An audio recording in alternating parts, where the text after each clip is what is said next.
About 1977, I decided to have a look at the Quran. I never met a Muslim.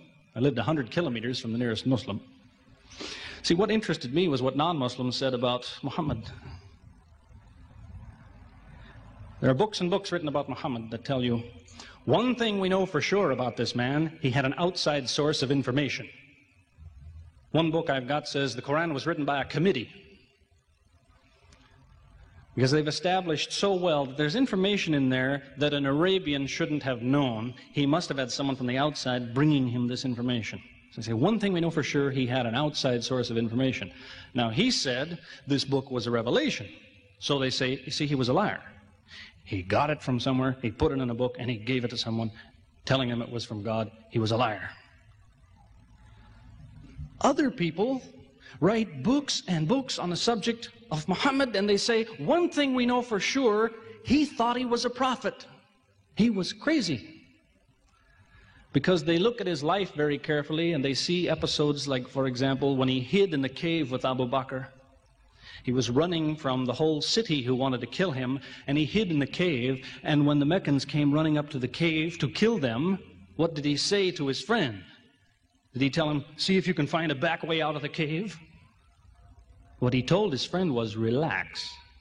He was telling him, you know, I see what you see, but he said, God is with us. God will save us.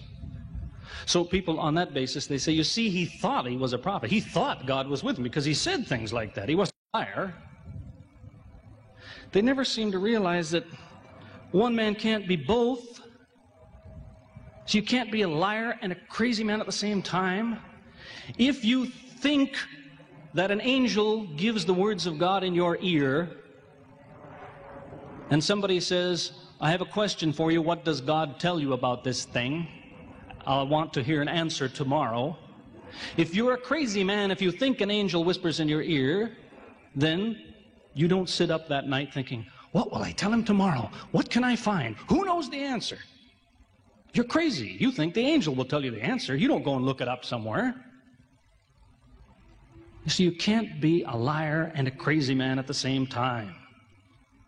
You can be one or the other, or neither, but you can't be both. You see, I read two non-Muslim biographies of Muhammad. One was by Rodenson, who's an atheist, who hated the man. But many interesting things come up about his life that I had to wonder about. One story that's told is that when he was an older man, he had a son named Abraham. The son died when the child was 2 years old. The same day the boy died, there was an eclipse of the sun. The sky went dark.